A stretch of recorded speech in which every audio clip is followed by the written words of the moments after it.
দিলু বলল, বাবা আমি কিন্তু মহিষের গাড়ি করে বেড়াতে যাব।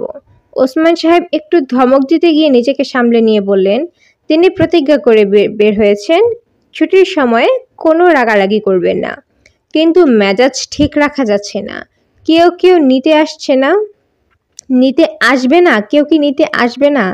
থানাওয়ালাদের এত বড় স্পর্ধা থাকা উচিত নয়। গাড়িতে গুছিয়ে বসতে বসতে 9টা বেজে গেল। প্রথম কথা হয়েছিল একটিতে যাবে শুধু মালপত্র, অন্য দুটিতে, একটিতে জামিল ও সাব্বির, একটি গাড়িতে দিলুরা। কিন্তু নিশাত বলল, মা আমি বাবুকে নিয়ে একটি গাড়িতে একা যেতে চাই। কেন? কোনো কেন টেন নেই, আমি এমনি যেতে চাই। সবসময় তুমি একটা ঝামেলা করতে চেষ্টা করি না, কমাতে চেষ্টা করি। আমি একাই যেতে চাই মা। নিশাত শেষ পর্যন্ত অবশ্যই একা একা গাড়িতে ওঠেনি, রেহানা উঠেছে তার সঙ্গে। প্রথম গাড়িটিতে বাবা, দিলু ও বাবু, মহিষের গাড়িটিতে জামিল ও সাব্বির। গাড়ি চলা শুরু করার মাত্রই সাব্বির মাথায় নিচ থেকে একটি হ্যান্ডব্যাগ দিয়ে কুণ্ডুলি পাকিয়ে শুয়ে পড়ল। জামিল বলল, কি ঘুমোচ্ছেন নাকি? হ্যাঁ, রাতে ভালো ঘুম হয়নি। এই ঝাঁকুনিটা ঘুম হবে? হবে, আমার অভ্যাস আছে। ঘুমোবার আগে একটি সিগারেট খাবেন? জি না, আমি সিগারেট খাই না। কিছুক্ষণের মধ্যেই সাব্বির ঘুমিয়ে পড়ল। জামিল একটা সূক্ষ্ম ঈর্ষাবোধ করতে লাগলো। এত সহজে কেউ এমন ঘুমিয়ে পড়তে পারে? একা বসে থাকা ক্লান্তিকর ব্যাপার। নেমে গিয়ে প্রথম গাড়িতে ওঠা যেতে পারে, সেখানে সিগারেট খাওয়া যাবে না, এই একটা ঝামেলা। তাছাড়া সঙ্গী হিসেবে ওসমান সাহেব বেশ বোরিং হবেন বলেই তার ধারণা। লোকটির রসবোধ নেই। অফিসের বাইরে যে আরো কিছু থাকতে পারে তা খুব সম্ভবত তিনি জানেন না। এই পর্যায়ে জামিলের মনে হলো, এখানে আসা কি সত্যি দরকার ছিল? মানুষ বেড়াতে যায় ফুর্তি করবার জন্য, এখানে কি সেরকম কিছু হবে? সম্ভাবনা খুব কম। জামিল গাড়োয়ানের পাশে এসে বসলো। রাস্তায় ধুলো উঠছে। গরুর গাড়ি খুব ধীরে চলে বলে যে ধারণা আছে সেটা ঠিক নয়, বেশ দ্রুতই চলছে। গান শুনতে শুনতে যেতে পারলে ভালো হতো, কিন্তু ক্যাসেট প্লেয়ার নিশাতদের সঙ্গে, ওদের কাছ থেকে চেয়ে নিয়ে আসবো। নিশাতের নাকি নাক ভার হয়ে আছে, মাথায় একটা ভোঁতা যন্ত্রণা। সে বলল, মা তোমার কাছে প্যারাসিটামল আছে? আছে। তোর জ্বর নাকি? না, সর্দি, মাথায় যন্ত্রণা হচ্ছে। রেহানা তার গায়ে হাত দিয়ে দেখলেন গা বেশ গরম। শুয়ে থাকতে হবে না, তুমি 2টি ট্যাবলেট দাও। পানি তো নাই, পানির বোতল পেছনের গাড়িতে। পানি লাগবে না, তুমি দাও। রেহানা 2টি ট্যাবলেট দিলেন। নিশাত একটুও মুখ বিকৃত করল না, ট্যাবলেট 2টি গিলে ফেলল। শুয়ে থাকা যাক, আমার শুয়ে থাকার প্রয়োজন যখন হবে তখন আমি নিজেই শুয়ে পড়ব, তোমার বলতে হবে না মা। তুই তো রেগে যাচ্ছিস কেন? নিশাত মায়ের চোখে চোখ রেখে শীতল গলায় বলল, সাব্বির সাহেব আমাদের সঙ্গে যাচ্ছে কেন? ঠিক করে বলো তো মা। বেড়াতে যাচ্ছে, আবার কেন? ও বাংলাদেশের অনেক ছবি তুলতে চায়। আমরা গ্রামের দিকে যাচ্ছে শুনে সেও আগ্রহ করে যেতে চাইল। না, সে কোনো আগ্রহ দেখায়নি। তুমি ঝুলাঝুলি করেছিলে। যদি করে থাকি তাতে অসুবিধা কি? আমাদের আত্মীয় এতদিন পর দেশে এসেছে, ঘোরাফেরা করে দেখতে চায়। আসল ব্যাপার কিন্তু তা নয় মা। আসল ব্যাপার কি শুনি? তুমি চাচ্ছ ওই ছেলেটি যাতে আমাকে পছন্দ করে ফেলে এবং পুরনো দুঃখ কষ্ট ভুলে আমি তাকে বিয়ে করে ফেলি। যদি চেয়েই থাকি সেটা কি খুব অন্যায়? হ্যাঁ, অন্যায়। তুমি যা ভাবছো সেটা ঠিক নয়। আমি কি ভাবছি? তুমি ভাবছো আমার স্বামী নেই, একটা বাচ্চা আছে, কাজেই আমার একটি অবলম্বন দরকার। এটা ঠিক না মা? আমি তোমাদের বিরক্ত করব না, আমি নিজের দায়িত্ব নিজে নেব। অনেকবার তো তোমাদের বলেছি। নিশাত দেখলো জামিল এগিয়ে আসছে, সে চুপ করে গেল। ক্যাসেট প্লেয়ারটা তোমাদের কাছে? জি না, দিলুর কাছে। জামিল এগিয়ে গেল। সামনের গাড়িটি অনেক দূর চলে গেছে। নিশাত দেখলো জামিল দৌড়াতে শুরু করেছে। এই দৃশ্যটি কেন জানি তার ভালো লাগলো। রেহানা বলল, জামিলকে বলে দে পানির বোতলটা নিয়ে যাক। কেন? ওষুধ খেয়ে তো আর মুক্তিতে হয়ে আছে না। মা, আমার জন্য তোমাকে এত ভাবতে হবে না। দিলু ক্রমাগত কথা বলে যাচ্ছিল। ওসমান সাহেব অবাক হয়ে লক্ষ্য করলেন তিনি দিলুর কথা বেশ মনোযোগ দিয়ে শুনছেন এবং তার ভালোই লাগছে। সোহাগীর নাম কেমন করে এসেছে শুনবে বাবা? বল শুনি। আমার দিকে তাকাও, বলছি। অন্যদিকে তাকিয়ে আছো কেন? ওসমান সাহেব মেয়ের দিকে তাকালেন। দিলু হাত নেড়ে নেড়ে গল্পটা বলল। ওসমান সাহেব বললেন, এই জাতীয় মিথ প্রায় সব পুকুরের সম্পর্কেই থাকে। এটা ঠিক নয়। একটা নির্দিষ্ট গভীরতায় মাটি কাটলেই পানি আসবে। শীতের সময় যদি নাও আসে, বর্ষার সময় বৃষ্টির পানিতে ভরে যাবে। দিলুর মন খারাপ হলো। গল্পটা তার বিশ্বাস করতে ইচ্ছা হচ্ছে। ওসমান সাহেব বললেন, রাজার মেয়ের নাম সোহাগী, এটা বিশ্বাসযোগ্য নয়। বিশ্বাসযোগ্য নয় কেন? রাজাদের মেয়ের নাম সাধারণত সাধারণ নাম থাকে না, তাদের গাল ভরা নাম থাকে। ফুলকুমারী, রূপকুমারী, নূরজাহান, নূরমহল। দিলুর বেশ মন খারাপ হলো। সে মুখ ফিরিয়ে বাইরের দিকে তাকালো এবং অবাক হয়ে দেখলো জামিল ভাই আসছেন। ক্যাসেট প্লেয়ারটা তোর কাছে? হ্যাঁ, ওটা নিতে এসেছি। জামিল গরুর গাড়ির পেছনে পা ঝুলিয়ে বসলো। দিলু, ভালো দেখে কয়টা ক্যাসেট দে তো। রবীন্দ্রসঙ্গীত না হিন্দি ফিন্দি? দিলু ক্যাসেট বাজতে বাজতে বলল, বাবা কিন্তু সোহাগী পুকুরের গল্পটা বিশ্বাস করেনি। বাবা বলেছেন মাটি কিছু দূর খুঁড়লেই পানি আসবে। এটা ঠিক নয়। ঢাকা আর্ট কলেজে একটা বিরাট পুকুর আছে, খুব গভীর। বর্ষাকালে সে পর্যন্ত সেখানে এক ফোঁটা পানি থাকে না। সত্যি? হ্যাঁ। এবং অমাবস্যা পূর্ণিমায় যদি কেউ সে পুকুরে নামে তাহলে খিলখিল করে হাসির শব্দ শোনে। ওসমান সাহেব পাইপে তামাক ভরতে ভরতে বললেন, জামিল, সত্যি নাকি? পুকুরে পানি নেই বর্ষাকালেও? এটা সত্যি, আমি নিজে দেখেছি। তবে হাসির কথাটা জানি না, ওটা বানানো হতে পারে। দিলু বলল, আমাকে ওই পুকুরটা দেখাবেন? একদিন গিয়ে দেখে এলে হয় না? তোদের বাড়ির কাছেই তো। জামিল ক্যাসেট প্লেয়ারটা নিয়ে নেমে গেল। দিলু বলল, জামিল ভাই অনেক কিছু জানেন। ওসমান সাহেব জবাব দিল না। জামিল ভাই আমাকে একটা ধাঁধা জিজ্ঞেস করেছে, সেটা দারুণ মজার। তোমাকে জিজ্ঞেস করব? কর। আচ্ছা, মনে করো তোমার কাছে 10 সের পানি দেওয়া হলো। এখন তুমি কি পারবে এই 10 সের পানি একবারে এক জায়গা থেকে অন্য জায়গায় নিতে? বালতি টালতি কিছু ব্যবহার করতে পারবে না, শুধু হাত দিয়ে নেবে এবং একবারে নেবে। ওসমান সাহেব ভুরু কুঁচকে ভাবতে লাগলেন। দিলু মিটিমিটি হাসতে হাসতে বলল, খুব সহজ বাবা, চেষ্টা করলেই পারবে। একটু হিন্টস দেব? না, হিন্টস দিতে হবে না। ওসমান সাহেব সত্যিই গভীরভাবে চিন্তা করতে শুরু করলেন। জামিল নিজের গাড়িতে ফিরে এসে দেখে সাব্বির উঠে বসেছে, ক্যামেরা নিয়ে কী সব যেন করছে। কি, ঘুম হয়ে গেল? হ্যাঁ। কি করছেন? একটা ব্লু ফিল্টার লাগাচ্ছি। ব্লু ফিল্টার দিয়ে কি হয়? দিনের বেলা ছবি তুলে মনে হয় জ্যোৎস্না রাতের ছবি তোলা হয়েছে। আপনি নিজেই তো একজন ইঞ্জিনিয়ার। জি। আপনাকে দেখে মনে হয় ছবি তোলাই আপনার একমাত্র কাজ। এটা আমার একটা হবি। খুব বড় ধরনের হবি মনে হচ্ছে। সাব্বির শান্ত স্বরে বলল, আমি কিন্তু খুব নামকরা ফটোগ্রাফার।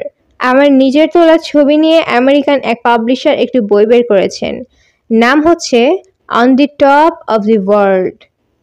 আপনার কাছে কপি আছে? আছে, দিচ্ছি। সাব্বির আহমেদ 300 পৃষ্ঠার একটা বই বের করলেন তার সুটকেস থেকে। জামিলের বিস্ময়ের সীমা রইল না। এই বইটির কথা কি দিলুরা জানে? না, নিজের কথা নিজের বলতে ভালো লাগে না। সাব্বির ছবি তুলতে শুরু করলো। ক্যামেরার শাটার পড়ছে। কোনো কিছু যে সে দেখছে মন দিয়ে তা মনে হচ্ছে না। একটি গ্রাম্যবধূ লম্বা ঘোমটা মাথায় দিয়ে দাঁড়িয়ে আছে। শাটার পড়তে লাগলো খটাখট। ছাগলের গলার দড়ি ধরে একটি 8-9 বছরের বাচ্চা দাঁড়িয়ে আছে। খটাখট শাটার পড়তে শুরু করলো। জামিল বলল, এই ছবিটা আপনার ভালো হবে না। জ্যোৎস্না রাতে কেউ ছাগল চড়াতে বের হয় না। আপনি বরং ব্লু ফিল্টার বদলে নিন। সাব্বির হালকা গলায় বলল, উল্টোটাও হতে পারে। ছবি দেখে মনে হতে পারে রাতের রহস্যময়তায় মুগ্ধ হয়ে একটি শিশু তার পোষা প্রাণীটিকে নিয়ে বের হয়েছে। দুজনের চোখেই বিস্ময় ও ভয়। তাদের ঘিরে আছে জ্যোৎস্না। আপনি কি ফটোগ্রাফার না কবি? আমি একজন ইঞ্জিনিয়ার। জামিল বইটির পাতা উল্টাতে উল্টাতে বলল, আপনার এ বইটি তো মানুষের কোনো ছবি নেই, শুধুই জন্তুর ছবি। মানুষের ছবি বেশি তোলেন না? আমার অন্য একটি বইয়ে মানুষের ছবি আছে, সবই অবশ্য নুট ছবি। বইটি আছে? আছে। আমেরিকায় আপনি কতদিন ধরে আছেন? প্রায় 11 বছর। দেশে ফিরবেন না? না। কেন? থাকবার জন্য ওই জায়গাটি ভালো। বিশাল দেশ, ঘুরে বেড়ানো যায়, চমৎকার সুযোগ পাওয়া যায়। এরকম পাওয়া যায় না। তাছাড়া তাছাড়া কি? সাব্বির কথা শেষ করলো না, মাঠের দিকে চোখ ফিরিয়ে বলল, এগুলি সর্ষে ফুল না? হলুদ রঙের কি চমৎকার ভ্যারিয়েশন। তারা নীলগঞ্জের ডাকবাংলায় এসে পৌঁছালো বিকাল 4টায়। তখন আলো নরম হয়ে এসেছে, শীতের উত্তরি হাওয়া বইছে। ডাকবাংলোটি চমৎকার, ফিশারিজের বাংলো, হাফ বিল্ডিং, উপরের ছাদ টালির, মন্দিরের গম্বুজের মতো উঁচু হয়ে গেছে। বাড়ির যত বড় তার চেয়েও বড় তার বারান্দা। সেখানে কালো একটি গোল টেবিলের চারপাশে গোটা পাঁচেক ইজি চেয়ার, দেখলেই শুয়ে পড়তে ইচ্ছে করে। বাড়িটির চারপাশে রেইন ট্রি গাছ। বিকালবেলাতে বাড়িটিকে অন্ধকার করে ফেলেছে। পেছনে বেশ বড়সড় একটা পুকুর, কাকের চোখের মতো কালো জল। রেহানা অবাক হয়ে বললেন, এই জঙ্গলে এত চমৎকার বাড়ি গভর্নমেন্ট কেন বানিয়েছে? ওসমান সাহেব নিজেও হকচকিয়ে গেছেন। এদিক তার প্রথম আসা। খোঁজ খবর এনেছে জামিলের কাছ থেকে। জামিল, এই ডাকবাংলো তৈরি হয় কবে? এইটা সুসং দুর্গাপুরের মহারাজের শিকার বাড়ি, পরে সরকার নিয়ে নেয়। এখন ফিশারিজ ডিপার্টমেন্টের হাতে দেওয়া হয়েছে। আগে আরো সুন্দর ছিল। এর চেয়ে সুন্দর আর কি হবে? একটা কাজ ঘর ছিল, গোটা ঘরটাই কাচ দিয়ে তৈরি। লোকজন কাজটা সব নিয়ে গেছে। অনেক ঝাড় লণ্ঠন ছিল। বড় বড় অফিসার এক একজন এসেছেন, এক একটা করে নিয়ে গেছেন। পেছনের পুকুর ঘাটে মার্বেল পাথরের একটি শিশু দেবতা ছিল, ঢাকা মিউজিয়াম নিয়ে গেছে। তুমি এত কিছু কিভাবে জানো? আমি প্রায় এখানে আসি। দিলু বলল, বাবা, আমি একাই একটি ঘরে থাকবো। ওসমান সাহেব উত্তর দিলেন না। জামিল বলল, পারবি না দিলু, সব পুরনো ডাকবাংলোয় ভূত থাকে। আপনাকে বলেছে। সন্ধ্যা হলেই টের পাবি। সন্ধ্যা নামুক, তখন দেখা যাবে। বাবুর্চি আছে 2 জন, তারা রান্নাবান্না সেরে ফেলেছে। খাবার ঘরে খাবার দিতে শুরু করেছে। খাবার ঘরটা তুলনামূলকভাবে অন্ধকার। একটা হেজাক বাতি জ্বালানো হয়েছে। সবাই হাত মুখ ধুয়ে খেতে বসেছে, শুধু নিশাত নেই। রেহানা খোঁজ নিতে গিয়ে দেখেন নিশাত শুয়ে আছে। সে ক্লান্ত গলায় বলল, আমি কিছু খাবো না। কেন খাবি না? খেতে ইচ্ছে করছে না তাই খাবো না। সারাদিন তো কিছুই মুখে তুলিসনি, কিছু মুখে দে। আমি গোসল না করে কিছু খাবো না। আমার গা ঘিন ঘিন করছে। জ্বর গায়ে গোসল করবি কি? প্লিজ মা, আমার ব্যাপারে নাক গলিও না। বাবুকে খাওয়াও, তোমরা খাওয়া দাওয়া করো। রেহানা মুখ কালো করে বেরিয়ে এলেন। দীর্ঘ সময় নিয়ে গোসল করলো নিশাত। ঠান্ডা পানি, গায়ে জ্বর থাকার জন্য পানি বরফ শীতল মনে হচ্ছে, তবু ভালো লাগছে। ঝকঝকে বাথরুম, পিতলের বালতিতে পরিষ্কার জল, মোড়ক খোলা নতুন সাবান। নিশাত যখন বেরিয়ে এলো তখন সত্যি সত্যি অন্ধকার নেমে এসেছে। নিশাত একটি ফুল হাতা সোয়েটার গায়ে দিল। উকি দিয়ে দেখলো মায়ের ঘরে। বাবু অবেলায় হাত পা ছড়িয়ে ঘুমিয়ে আছে। আজ সারাদিন বাবুর সঙ্গে তার তেমন কোনো কথাবার্তা হয়নি। বাবুকে ক্রমে তার কাছ থেকে দূরে সরে যাচ্ছে। রাতে সে এখন তার সঙ্গে ঘুমায় না। ঠোঁট বাঁকিয়ে বলে, দাদির কাছে ঘুমাবো। রেহানাকে সে দাদি বলে। কেন বলে কে জানে। নিশাত বলল, ও কি কিছু খেয়েছে? ভাত মুখে দেয়নি, দুধ খেয়েছে। নিশাত নিচু হয়ে ছেলের কপালে চুমু খেলো। রেহানা বলল, কিছু খাবি মা? না, চা খাবো 1 কাপ। বস তুই এখানে, আমি চায়ের কথা বলে আসি। মশারি খাটানোর কথাও বলতে হবে, খুব মশা এদিকে।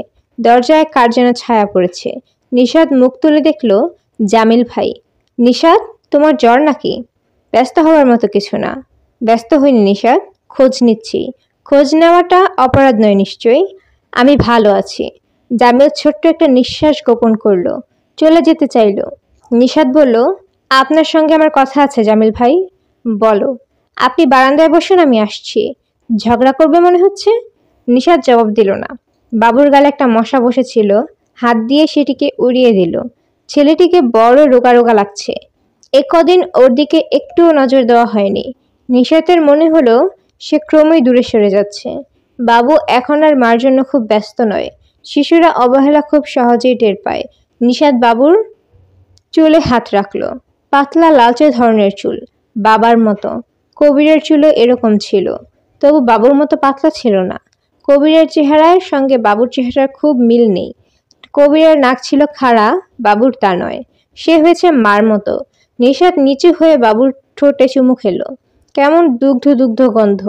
নিশাত আবার নিচু হলো। বাবু ঘুমের মধ্যেই তাকে হাত দিয়ে দূরে সরিয়ে দিল। বারান্দা অন্ধকার। এখানে কোনো বাতি দিয়ে যাওয়া হয়নি। জামিল বসেছিল একা। নিশাত ঢুকতেই সে সোজা হয়ে বসলো। হালকা গলায় বলল, ভেতরে বসলেই হতো, এখানে বড় হাওয়া। থাকুক হাওয়া, বারান্দায় ভালো। আলো দিতে বলবো? জামিল একটা সিগারেট ধরালো। সহজভাবে বলল, বল কি বলবে। আপনি আমাদের এই বাংলায় কেন নিয়ে এসেছেন? আমি ঠিক বুঝতে পারছি না। তুই কি মিন করছো? তুমি কি মিন করছো? আপনি ঠিকই বুঝতে পারছেন, এখন ভান করছেন বুঝতে পারছেন না। দেখো নিশাত, আমি ভান করি না। একটা জিনিস যেটা আমি কখনো করি না। তাহলে বলুন, এত ডাকবাংলো থাকতে আপনি এখানে কেন নিয়ে এসেছেন? নিশাত, কবির এবং আমি এখানে অনেক রাত কাটিয়েছি এই ডাকবাংলোতে। এই ডাকবাংলোর উপর ওর একটা দুর্বলতা ছিল। আমি জানি, বিয়ের পরও অনেকবার তোমাকে নিয়ে সে এখানে আসতে চেয়েছে, আশা হয়ে ওঠেনি। তাই আমি ভেবেছিলাম এখানে এলে তোমার ভালোই লাগবে। আমি ওর সঙ্গে এখানে আসতে চেয়েছিলাম, আর কারোর সঙ্গে নয়। ভেবে নাও ও তোমার সঙ্গেই আছে। সবকিছু কি ভেবে নেওয়া যায়? জীবন এত সহজ মনে করেন আপনি? জীবন মোটেও সহজ নয়, আবার জটিলও নয়। জীবন জীবনের মতো। আমরাই একে জটিল করি, সহজ করি। তুমি একে ক্রমেই জটিল করছো। নিশাত চুপ করে গেল।